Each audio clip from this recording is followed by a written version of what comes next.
Hello fellow orchid lovers, it's Danielle here with a video about how I have changed my care routine for my Phalaenopsis orchids this winter. So I wanted to show you, some of you have already noticed that there is a change in my collection. You've noticed that a lot of the vases have no water or very little water, very observant of you. But before I get started, I just wanted to quickly bring to your attention a channel that I think really needs our help. So I'm asking you as a favor, when you get an opportunity, just check out the channel Ninja Orchids. Great content. Really lovely lady. Her name is Nina. Really valuable information about growing in semi-hydro. She's been doing it for years. She's got a great channel. She posted a video about how upset she is because YouTube is going to be putting ads on her channel, and because she has under 1,000 subscribers, she will have no control over it.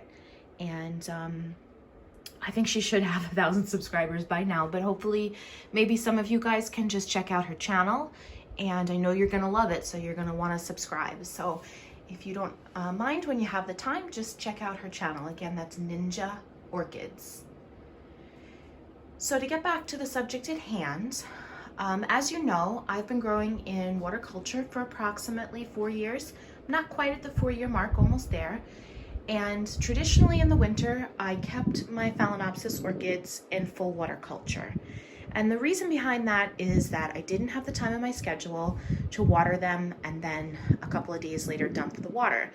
My life was extremely hectic where I used to live, and I just didn't have the time to work that into my schedule with any consistency. And so I would keep water for my Phalaenopsis at all times. Granted, it would be a much lower level, but there would always be water in their vase. So it's always been a desire of mine to switch them to semi-water culture in the winter, but I never really had the time in my schedule to do so.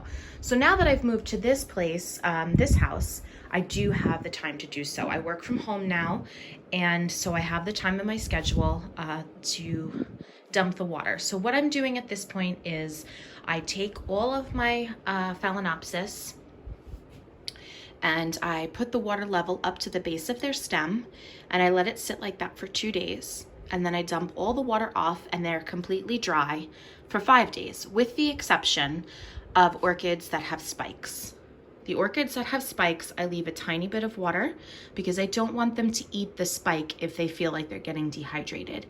So I always leave a little bit of water for the orchids with that are in spike. But the ones that aren't in spike, I'm just draining off all of the water.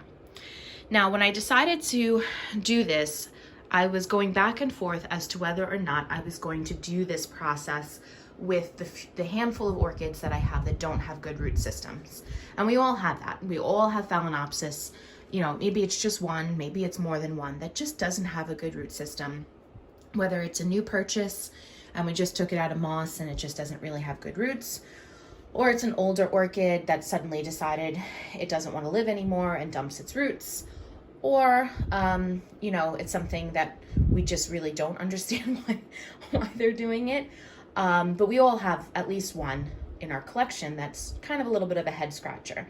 So I didn't know what I was going to do with these orchids because I was concerned depriving them of water was going to make their situation worse. For instance, I have this plant right here. This is the mini phal that my niece Charlie gave me, and I was very upset about 1.5 years, 2 years ago, when she started to do that spiral that some of us are familiar with. I've had this orchid for quite a few years, and she just suddenly decided one day, I'm gonna dump my roots, I'm gonna just have a tantrum. And she did, and she dropped every single root she had. She dropped a lot of her leaves, and I didn't understand why. I didn't change anything. I didn't change where she was growing. I didn't change anything. So since then, I've been struggling to keep her alive. And so the routine that I had with her was I would fill the glass up to her stem once a day, let her sit for at least an hour, and then dump off the water to make sure she was receiving proper hydration. Because, you know, you see the leathery leaves, you could tell that she was dehydrated. So I thought, you know, that's how I have to keep this orchid alive. And then when the thought process of starting my orchids in semi-water culture came around, I was like, all right, well, what am I going to do with this plant and that plant and that plant that don't have good root systems? Am I going to continue to keep them in full water culture because I'm afraid that I'm going to kill them if I put them in semi-water culture? So I put some thought into it. I never do things like that. Like, I always try to think things out before I make any changes. And I thought to myself, well, why do orchids grow roots?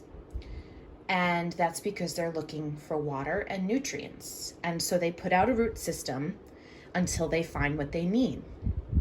So if I'm watering this orchid every day up to her stem, soaking her stem every day, why would she put out roots? She's getting water. She's getting nutrients. And that was like an aha moment for me. I was like, whoa. Maybe in my eagerness to save this plant, I was actually doing it a disservice. Maybe I was canceling out its need to look for water. So I said, okay, all of my Phalaenopsis are going in semi-water culture. I'm, like I said, with the exception of the orchids with spikes, I do leave a little bit of water in the reservoir. But all the other orchids getting watered and then dumping off the water. And we'll see what happens. Phalaenopsis orchids tell you when they're annoyed. You know, the leaves start to droop, they start to get leathery, they start to get wrinkled. You know, when you have an orchid that's already kind of in that shape, it's a little harder to tell when they're pissed off because they're already pissed off. But I decided to just put them all in semi-water culture and see what happens. Keep, you know, a close eye on the ones that I was concerned about, but see what happens. And look what happened. She grew roots.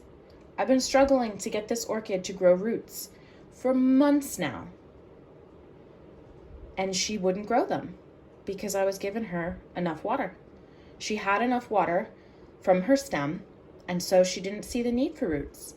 That's my theory. That is not scientific fact. That's just something I observed, but it is consistent throughout my collection. Every single orchid that had a poor root system now has roots.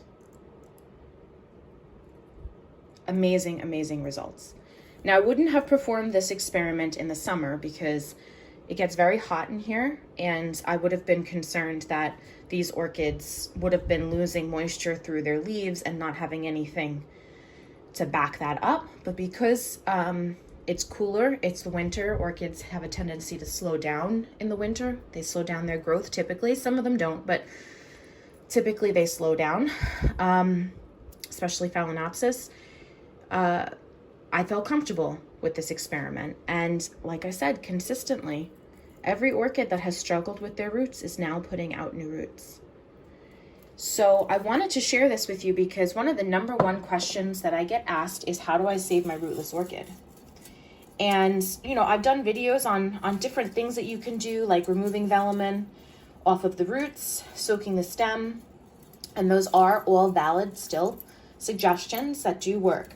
But I wanted to share this with you because I feel like this is a valuable piece of that saving Phalaenopsis puzzle that we have to be careful we don't overwater. My healthy plants, I don't give them a ton of water. Like this plant, she has always had really good roots. This is my elegant Karen Aloha. She always has had good roots. And so the way that I would handle her is I would rinse her root system once a week, get it nice and saturated, and then give her a reservoir. And then I wouldn't touch her for a week. And sometimes the reservoir would completely go away.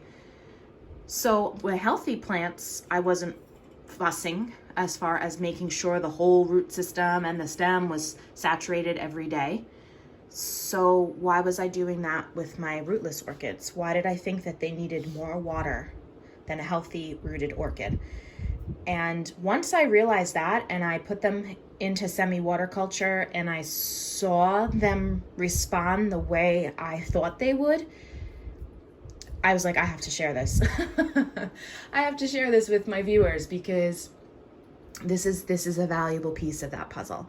So that is what I'm doing with my Phalaenopsis for the winter.